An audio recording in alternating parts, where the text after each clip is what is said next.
Hey everybody, and welcome back to Pierce Gaming News. Hope your guys' day's going pretty well. I just got a few stories here for you guys today, or news articles, that I thought were pretty interesting. And yeah, my AverMedia capture card took me a while last night to figure it out, but I think I got it set up to how I want to use it, but there's still some kind of delay between the actual game, and sometimes like the PS4 doesn't even work, so if you guys know how to fix that, that'd be like great, because I couldn't find anything. I might call AverMedia tonight and figure out how to get this thing going, you know? Alright, so let's just start it off here.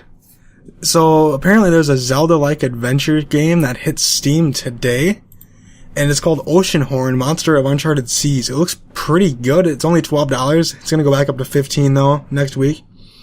And it's only on PC right now, so Windows. And it looks, you know, pretty fun to play. I watched the little trailer for it, I guess, Steam trailer. And, I mean, I might pick it up and show you some gameplay of it. I mean, it's not like anything spectacular, but it's for $12. That's a pretty good deal. I mean, you know, it's something better. And if it plays like Zelda, which I've been a pretty decent fan of Zelda, not like a huge fan of it, but I played Zelda in the past and I thought it was pretty good. So if this game is pretty like it, unless this article is just doing for clickbait because Zelda's in there, then, you know, then that's gonna suck. But I'll read more up on it, and if I want to purchase the game, I'll buy it and put it as gameplay videos. So if that'd be cool with you guys, that'd be pretty cool with me. Alright, so next one is EA Sports Rory McIlroy PGA Tour announced for PS4 and Xbox One. Now, before they just had it listed as PGA Tour EA Sports, or EA Sports PGA Tour 2015.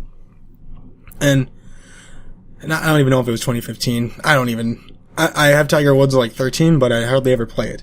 So anyways, pretty much the Tiger Wood era is done, and now they put it, McIlroy. He talked about the game. He said, "I'm very proud and humbled to see my face and name on an EA Sports Rory McIlroy PGA Tour. This is a great honor and something I couldn't even dream of growing up playing the sport. I really hope people enjoy the game, and I'm very glad I can be a part of it." Yeah, I don't think they're honestly gonna do much to the game, to be honest. They're using a new Frostbite engine. That EA Tiburon's PGA Tour doesn't include load times between holes, since the entire course renders at once, allowing you to play your shot from almost any location. That's pretty cool. Like, that's not really a good selling point, if that makes any sense. I mean, it's nice that you don't have to load after every hole, because I know on PGA Tour 13, or Tiger Woods, whatever, golf, Tiger Woods 13, at least you had to load every hole, and that, it took almost like an hour to just do 18 holes.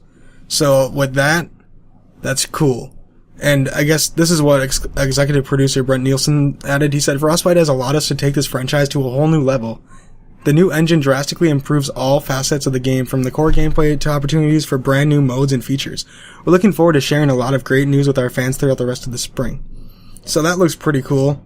I saw the gameplay trailer that was in the article, and it looks pretty good. I might pick it up. It's gonna come out in June 2015, so I guess we'll just have to wait and see on that.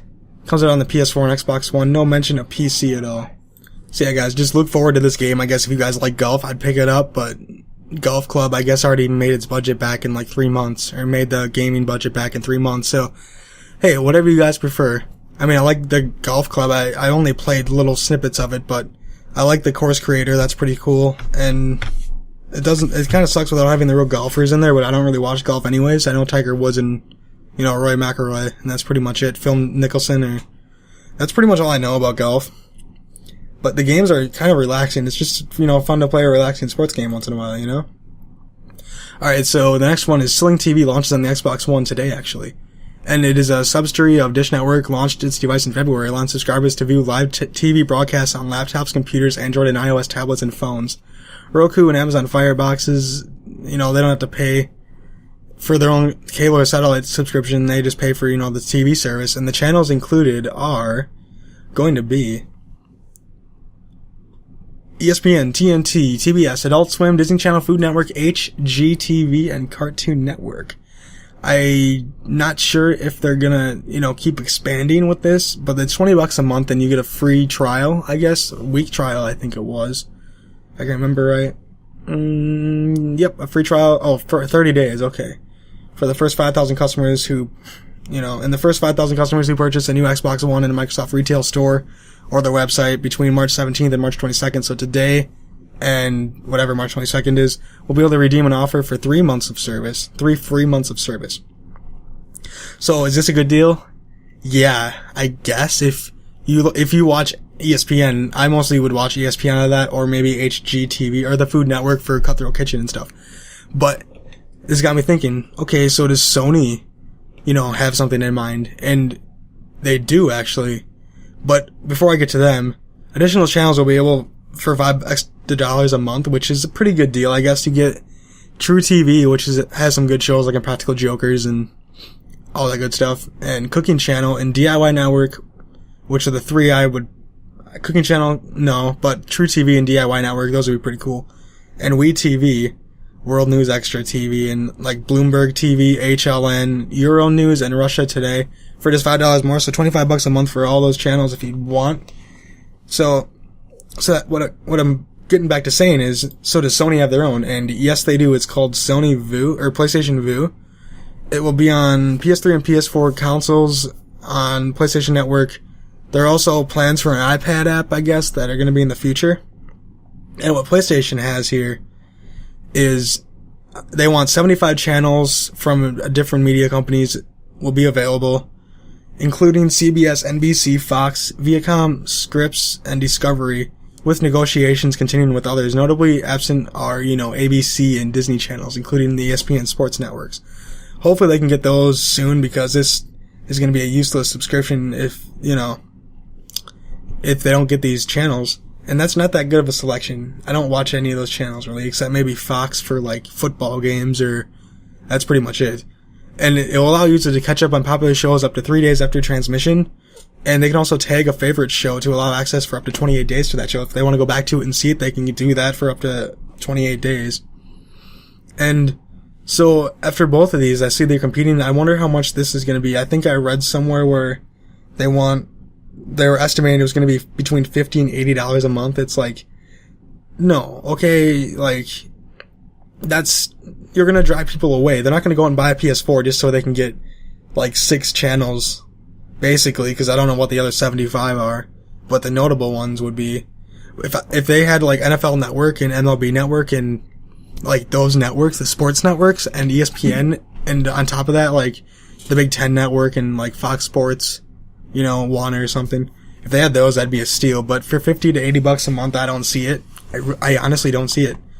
So if they can come down on the price or get more channels and maybe keep it at that same price point, then I'd probably buy it. But you're not going to see the older generation of people go out and buy a console just for this. But eventually, if they can get more channels in there and get more and keep the subscription low, kind of like if Sling TV were to get, say, I don't know, MLB Network or something, or NFL Network, and they open up to a whole new audience, keep it at $20. They're going to get more subscribers that way than charging, $50 to $80 like what Sony's expected to charge. And yeah, they would just get way more subscribers, way more money that way. Why do you think Netflix is only $8 a month? Because they have like 1 million or so subscribers, probably more than that actually. So they can afford to pay because they have that many more subscribers paying, the $8 a month. And it's still reasonably priced for Netflix. So this is what I wanted for a while, and I guess the Vue is going to be launched in New York, Chicago, and Philadelphia, and following trials in those cities, and they plan to extend across the United States by the end of the year, which is pretty cool. I guess they need to keep it in the probably condensed cities so they make sure this holds up with, services. But I think this is going to, honestly, kill cable. I mean, to be honest with you guys, if they do this right, and these subscriptions, like, you just have to pay $20 a month for Sling TV, and it has, like, say 30 or 40 channels, like, including MLB Network, Disney Channel, History Channel, National Geographic, Food Network. If they have all those and say that, even if it's like $60 a month, that's still a really good deal. Because cable, I know it's like $200 a month is what, normal people pay if they want a few TVs with a DVR. So if they can keep it at $60 on a console, you could just hook your console up, play that, or if you want to watch cable or whatever, maybe you could Heck, you could even buy another console just to have cable on it. That's strictly for cable, you know? Save money that way too. There was no word on if there was going to be a DVR or anything. But long story short, guys, I don't want to make this too long.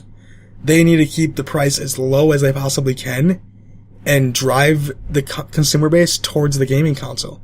Because then they're like, well, if I can get cable on here for $30-40 a month, then I might as well buy a few games if they're a gamer. I know it's only going to appeal to like the younger generation, probably under 35, but the older people, it's not going to go over with them because they're too old to even understand what really gaming consoles are. I know, now I'm not speaking for everybody. I know there's a few older people out there that are still game, but this is honestly going to kill cable. In the long run, it's going to, and cable companies better be scared. They better start lowering their rates, if I can even talk. They better start, bringing them down and let you pick what channels you want. Say I want MLB Network, NFL Network, History Channel, just True TV. If I want those channels, charge me for those channels only. I don't want your 697 channels that you want. Okay, I only watch like probably 10 or 12 channels total. Maybe not even that. But, alright guys. I don't know. I'm not gonna hype this up because I don't even know if it's gonna go over. But all I need to say is they need to get more channels and keep the price as low as they possibly can so they don't overcharge and people just get turned off by it and then they won't succeed. But this is what I wanted to see for a while, and I hope it goes over well because I don't want to pay, like, when I move out, I don't want to pay for cable. I'll do this. I'll stream it from my console, but that's pretty much all I'm gonna do. So, alright guys, that's all the news I got for you today. Make sure to like, comment, rate, and subscribe, and follow me on Twitch, Twitter, and Facebook. Talk to you guys tomorrow. Have a good one.